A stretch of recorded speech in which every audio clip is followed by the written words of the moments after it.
Bapak-bapak, saudara-saudara, hadirin kaum muslim yang mulia. Tidak bisa kita pungkiri bahwa seluruh manusia yang hidup di dunia ini mempunyai masalah. Orang miskin punya masalah, orang kaya pun punya masalah. Orang yang tidak punya uang masalah, orang yang banyak uangnya pun masalah juga. Orang yang tinggal di kampung masalah, orang yang tinggal di kota-kota besar juga bermasalah juga. Orang yang tinggal di negeri yang miskin bermasalah, tapi orang yang tinggal di negeri-negeri yang kaya juga bermasalah. Jadi rakyat biasa masalah, jadi pejabat penguasa juga masalah. Kalau dalam ketentaraan, kopral bermasalah, jenderal pun bermasalah juga. Tidak bisa dipungkiri. Orang yang belum kawin punya masalah, yang sudah kawin pun masalah juga. Yang belum punya anak masalah, yang sudah punya anak banyak pun masalah juga. Yang tinggal di gubuk bermasalah, tapi yang tinggal di rumah-rumah mewah juga bermasalah juga. Allah Subhanahu wa taala mengutus Rasulullah sallallahu alaihi wasallam untuk menyelesaikan segala masalah manusia. Masalah manusia dunia maupun masalah di akhirat. Apa yang dibawa oleh Rasulullah untuk menyelesaikan masalah manusia bukan membawa kekuasaan, bukan bawa jabatan, bukan bawa harta kekayaan, tapi yang dibawa oleh Nabi adalah agama. Jadi agama ini diturunkan oleh Allah untuk menyelesaikan masalah-masalah manusia. Siapa yang mau mengamalkan agama, mentaati Allah, ikut cara Rasul, masalahnya akan diselesaikan oleh Allah Subhanahu wa taala. Orang miskin kalau mau selesai masalahnya, tidak perlu jadi kaya. Sebab jadi orang kaya belum tentu selesai masalah. Tapi kalau orang miskinnya ikut agama, amalkan agama, pasti diselesaikan oleh Allah masalah. Setiap kita ingin kepada kehidupan yang baik, keadaan yang baik, ini akan tercapai dengan agama. Allah Subhanahu wa taala berfirman dalam Al-Qur'an, "Man 'amila shalihan min dzakarin aw untha wa huwa mu'min, fala yuhyiyannahu hayatan thayyibah." Barang siapa yang beramal soleh, yaitu taat kepada Allah dengan cara Rasul, baik laki-laki maupun perempuan, dan dia beriman, kami akan berikan kepadanya kehidupan yang baik.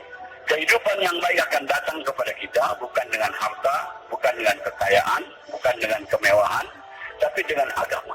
Kalau kita amalkan agama dalam kehidupan kita ini, semua masalah kita diselesaikan oleh Allah Subhanahu wa taala. Begitu juga kehidupan kita bermasyarakat, bernegara, kalau ingin masalah-masalah selesai dari masalah masyarakat, masalah kenegaraan dan sebagainya, agama juga. Allah berfirman dalam Al-Qur'an, "Walau anna ahlal qura amanu wa taqaw la fatahna 'alaihim barakatin minas sama'i wal ardh." Andai kata penduduk suatu negeri itu iman dan takwa kepada Allah, kami akan bukakan kepadanya pintu keberkahan daripada langit dan bumi saja. Kemakmuran, kesejahteraan, keamanan akan tercipta dengan agama, dengan taat kepada Allah Subhanahu wa taala. Maka Rasulullah SAW berjuang mati-matian memahamkan kepada umat betapa penting agama ini. Betapa penting agama ini untuk menyelesaikan masalah. Sebab manusia terkeliru, tertipu. Mereka yakin dengan disangkanya dengan berenakan nyaman. Tidak hadirnya mulia. Fir'aun kaya raya, jabatannya tinggi, tapi tidak taat kepada Allah, bermasalah kehidupannya. Qarun kaya raya ketika itu, tapi tidak mau taat kepada Allah, bermasalah hidupnya. Namrud juga raja dunia, dia tidak taat kepada Allah, bermasalah kehidupannya. Semua masalah-masalah datang kepada kita dari dia taat kepada Allah Subhanahu wa taala. Bukan karena pendapatan, bukan karena miskin, bukan. Yang menyusahkan kehidupan kita ini adalah dosa-dosa kita sendiri. Hadirin, di Jakarta ada ungkapan kata gubuk derita. Maksudnya karena tinggal di gubuk hidup menderita. Sebetulnya yang bikin menderita bukan gubuknya, tapi dosa-dosanya adanya. Orang yang berdosa itu walaupun tinggal di gedung yang mewah, tetap hidupnya akan gelisah hadirnya. Ketahuilah hadirnya mulia, semua kesusahan yang datang kepada kita ini akibat daripada dosa-dosa kita. Allah Subhanahu wa taala memberikan contoh yang gamblang dalam Al-Quran. Ibrahim alaihissalam dapat cobaan kena hukuman bakar oleh Namrud, dimasukkan ke dalam api selama kurang lebih 40 hari 40 malam. Tapi karena Nabi Ibrahim mengamalkan agama, di dalam api dibahagiakan oleh Allah Subhanahu wa taala. Sejuk, nyaman, sejahtera, dapat makan, dapat minum. Masa di gubuk menderita? Nabi Ibrahim dalam api tidak menderita hadirin, karena bersih daripada dosa.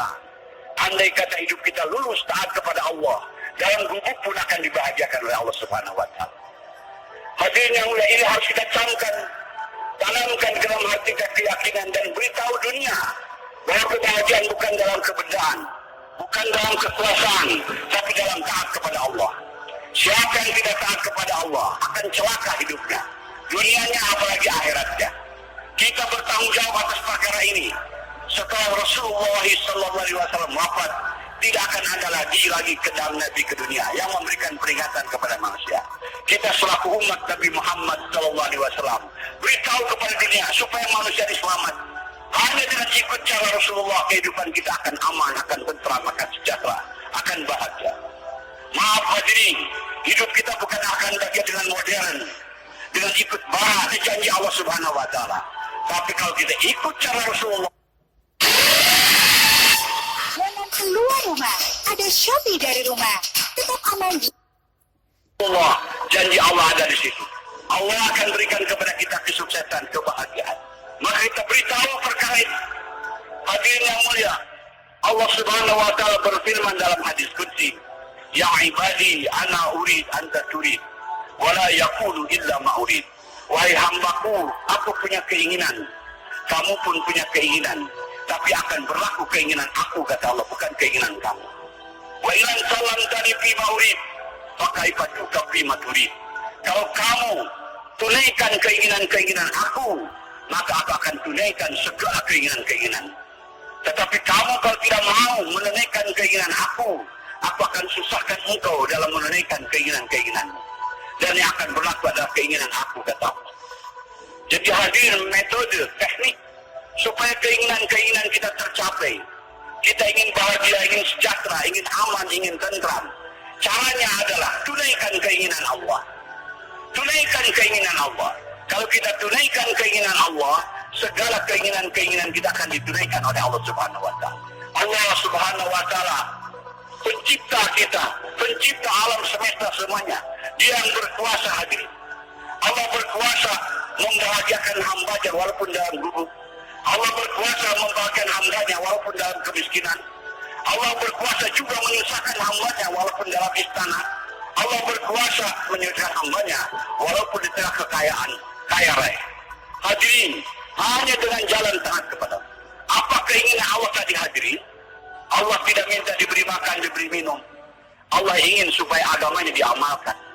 Kalaulah kita mengamalkan agama Allah, apa yang kita inginkan, keamanan, ketentraman, kesejahteraan, kebahagiaan akan datang kepada kita.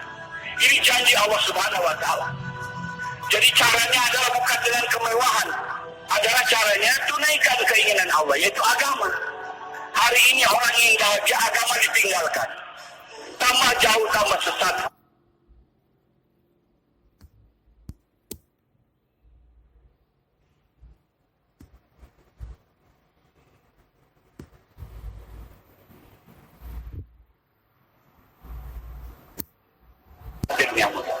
Maka kumpul-kumpul kita di sini hadirin untuk memahamkan pertama kepada diri kita perkara ini. Setelah itu kita bangkit korban, beritahu ke seluruh dunia bahwa kebahagiaan bukan dalam kebahagiaan, bukan dalam ekonomi, bukan dalam industri, bukan dalam perdagangan, tapi dalam agama. Hari ini kesalahan umat Islam sibuk dalam perdagangan, sibuk dalam industri, sibuk dalam pembangunan, tapi tidak taat kepada Allah. Wallahi tidak akan bahagia hidupnya. Kita ingin bahagia tapi tidak ikut cara Rasul. Kita mau ikut cara barat, tidak bisa, tidak dijamin Allah. Bahagianya akan datang dengan ikut cara Rasulullah SAW. Semua masalah akan Allah Subhanahu wa taala. Betapa pentingnya agama. Hadirin, segala kesusahan yang datang kepada kita ini akibat daripada dosa-dosa kita. Maka jalan keluarnya kita tobat. Nabi Adam alaihissalam setelah berbuat dosa tobat, berdoa kepada Allah, mohon diampunkan dosa-dosanya. Rabbana zalamna anfusana wa illam taghfir lana wa tarhamna lanakunanna minal khasirin.